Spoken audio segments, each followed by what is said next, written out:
The James Webb Space Telescope is a reflecting telescope, which means it images the universe with the help of mirrors. We're here at L3 IOS Tinsley in Richmond, California, to find out just how the observatory will work.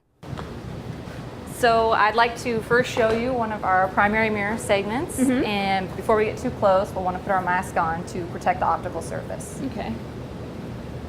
This is one of our 18 primary mirror segments. Once they're all complete, they'll combine to make one large primary mirror. You can see the front side surface is highly polished, and as we rotate to the back side surface, you'll see that there is a honeycomb light weighting, so it reduces the payload when it goes up into space, and yet it's very stiff. It looks like you can attach things to it too.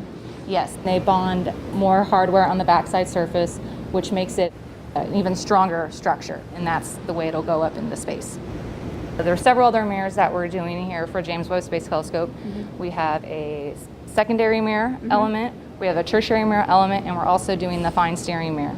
Now, for those of us who don't understand how a telescope works, why do you have so many mirrors?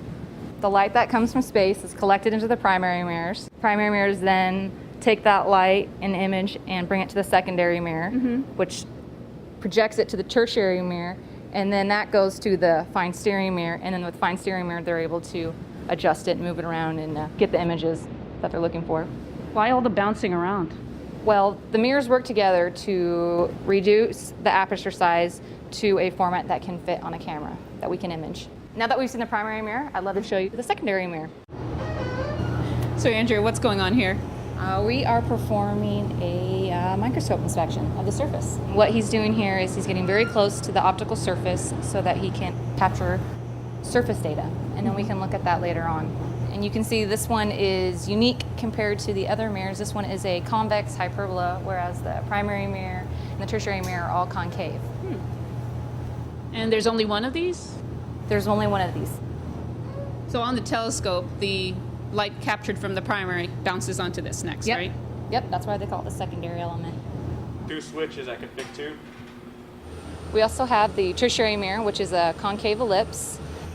This is a onesie mirror, just like the secondary and the fine steering mirror. It's a one of a kind in the telescope.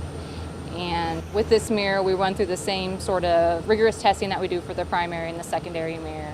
And we get down to those tight specifications that are required to maximize the image resolution. Thanks a lot for your time, Andrea, and showing us your mirrors. Welcome.